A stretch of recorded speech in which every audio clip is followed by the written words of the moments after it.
آیت اللہ محمد علی شاہ آبادی جو کہ امام خمینی کے بھی عرفانیت کے اساتذہ میں سے تھے، اور امام خمینی جوانی کے زمانے سے ان کے پاس جایا کرتے تھے کسب فیض کے لیے، علم حاصل کرنے کے لیے، تو وہ یہ فرماتے تھے کہ دعائے توسل کو اگر تم روزانہ پڑھنا شروع کرو گے تو روزانہ تمہاری زندگی میں ایسے نئی نئی خوشگوار تبدیلیاں تم دیکھو گے، ایک نئے دروازے تمہاری طرف کھلیں گے رحمتوں کے پروردگار کے، اگر تم روزانہ اس کو پڑھنا شروع کرو گے۔ یعنی روزانہ کی بنیاد پر دعائے توسل، یعنی اتنے بڑا عرفانیت کا حامل اور اتنے بڑے علم اور مقام معنوی کے اوپر پہنچا ہوا شخص وہ یہ کہہ رہا ہے کہ روزانہ دعائے توسل کا پڑھنا، یعنی آپ کو روزانہ کی یعنی ایک تو یہ ہوتا ہے کہ ہم شب بود یا مثلا شب جمعہ یا اس طرح سے ہم پڑھ رہے ہوتے ہیں، کہتے ہیں نہیں روزانہ دعائے توسل، تو اس کا بھی آغاز اسی رات سے ہی ہو جانا چاہیے۔ اور آیت اللہ محمد علی شاہ آبادی جو ابھی جن کے امام خمینی کے جو استاد تھی ان کے بیٹے ہیں، وہ کہتے تھے کہ یہ جو دعائے توسل ہے یہ ہر رکاوٹ اور پریشانی جو آپ کی زندگیوں میں آئی ہوتی ہے نا اس کی چابی ہے، یعنی دعائے توسل پڑھ کے اس قفل کے اندر چابی لگا کے کھول لیں اس کو تو، اور پھر فرماتے تھے کہ یہ انسان کے ایمان میں بھی اضافہ کرتی جاتی ہے، یعنی فقط یہ نہیں کہ اس سے ہماری حاجتیں جو صرف قبول ہو جائیں، وہ کہتے ہیں ایمان میں بھی روز افزوں اضافہ ہوتا ہے انسان کے مونس ہے تنہائی کے اوقات میں بھی۔ اور بہرحال یہ بہت یعنی زبردست مجرب ایک دعا ہے دعائے توسل، اس کو اپنی زندگیوں میں اس کے مقام اور مرتبے کو جانچتے ہوئے سمجھتے ہوئے اس کو رائج کرنا چاہیے۔ یا وجیہن عند اللہ اشفع لنا عند اللہ، یعنی ائمہ کے لیے یہ بات خاص طور پر اچھا جو شیخ عباس قمی صاحب مفاتیح الجنان ہیں انہوں نے کہا ہے کہ یہ جو دعائے توسل ہے یہ البلد الامین جو کتاب ہے علامہ کفمی کی، اس میں انہوں نے ایک طویل دعا دعائے فرج کے نام سے نقل کی ہے۔ ایک تو دعائے فرج الہی عظم البلاء والی وہ نہیں، بلکہ ایک طویل دعائے فرج انہوں نے البلد الامین کتاب کے اندر نقل کی، اس کے ذیل میں اس دعائے توسل کو لکھا ہے انہوں نے۔ اور یہ بھی امام خمینی کے استاد تھے المراقبات، آیت اللہ جواد ملکی تبریزی جن کی کتاب المراقبات ہے۔ تو بہرحال تو ان کی کتاب المراقبات میں انہوں نے بات لکھی کہ دیکھیے ویسے تو ہم تمام اپنی حاجات تمام ائمہ سے ہی مانگ سکتے ہیں، تو لیکن کچھ خاص قسم کی حاجات ایسی ہیں جن کے لیے کچھ خاص ائمہ کا توسل درکار ہے۔ مثلا اگر کسی کی شادی بیاہ نہ ہو رہی ہو تو دو معصومین کا توسل خاص طور پر مفید ہے، جیسے حضرت زہرا سلام اللہ علیہ کا اور حضرت امام محمد تقی علیہ السلام کا۔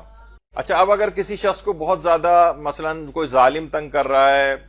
کوئی ستمگر اس کو پریشان کر رہا ہے، تو حضرت امیر المومنین علیہ السلام کا توسل وہ بہت مفید ہے۔ اچھا اسی طریقے سے مثلا اگر کسی کو کوئی مسافرت درپیش ہے، سفر میں کوئی شخص بہت پریشان ہو گیا ہے تو امام علی رضا علیہ السلام کا توسل وہ بہت مفید ہے۔ اللہم صلی علی محمد۔ اسی طریقے سے امور آخرت میں اگر کسی چیز کے لیے کسی شخص کے پاس کوئی حاجات ہیں تو امام حسن عسکری علیہ السلام کا توسل بہت زیادہ ہے۔ تو ویسے اچھا اس کے علاوہ یہ کہ جو بحیثیت مجموعی تمام اگر ہم دیکھیں جو دعائیں اور ہماری حاجات ہیں اس میں پیغمبر اکرم اور خاص طور پر امام زمانہ علیہ السلام یہ تو تمام حاجات ہی میں ان کا توسل بہت زیادہ فائدہ مند ہوتا ہے۔ درود بھیجیے محمد و آل محمد۔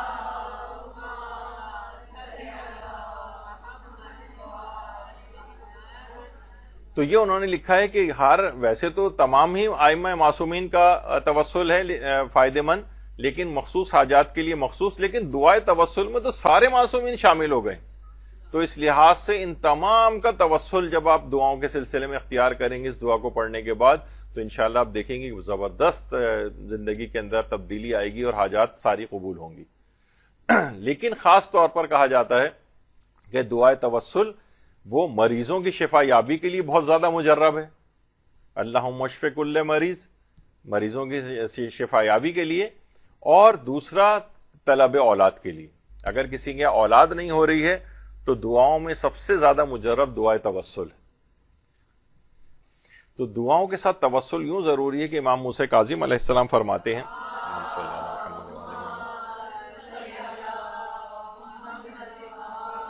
کہ جب بھی تمہیں کوئی حاجت درپیش ہو اس طرح سے کہو، اے اللہ میں تجھ سے حضرات محمد و آل محمد کے حق کا واسطہ دے کر سوال کرتا ہوں کیونکہ تیرے نزدیک ان کی بالا سے بالا شان ہے۔ تو یہ تمام معصومین سے توسل، اسی کو ہی تو دعائے توسل کہا جاتا ہے، جو جب اس میں ایک ایک معصوم کا الگ الگ نام لے کے ہم جو ہے اس کو پکارتے ہیں۔ تو حضرت زہرا سلام اللہ علیہا نے بھی یہی چیز ارشاد فرمائی ہے کہ جو کچھ بھی آسمان اور زمین میں وہ اللہ کے تقرب کے وسیلے کی تلاش میں ہے، اللہ اور اس کی مخلوقات کے درمیان ہم اہل بیت نبی وسیلہ اور واسطہ ہیں۔ یعنی جو کچھ بھی آج آپ مانگیں گے انہی کے واسطے اور وسیلے سے مانگیں گے، انہی کے ذریعے ہی قبول ہوں گی۔ اس میں آج کل ہمارے ہاں بہت سارے ڈائریکٹ حوالدار جنہیں کہا جاتا ہے نا، وہ واسطوں کو چھوڑ کے ڈائریکٹ پیدا ہو گئے ہیں ہمارے ہاں، اور بہت زبردست وہابیت نے جو پیسہ خرچ کیا ہے ان کے اس میں نظر آ رہا ہے کہ نہیں، ڈائریکٹ اللہ سے مدد مانگنی چاہیے، حتیٰ کہ وہ بطور واسطہ، اور وہ پہلے وہ واسطے اور وسیلے کے قائل تھے، ڈائریکٹ مانگنے کو منع کرتے تھے، اب وہ ترقی کرتے ہوئے، اسے ترقی کریں یا تنزلی کریں، اس کے بھی قائل نہیں رہے، وہ کہتے ہیں ڈائریکٹ اللہ سے ہی مدد مانگنی چاہیے، بس یہ تمام بیچ میں واسطے اور وسیلے بھی نکال دیے جائیں۔ تو بہرحال ان کو ڈائریکٹ حوالدار اسی وجہ سے میں نے کہا۔ معجزہ قرار دیتے ہیں رہبر معظم دعائے توسل کو اور استغفار کو رد بلا کے لیے۔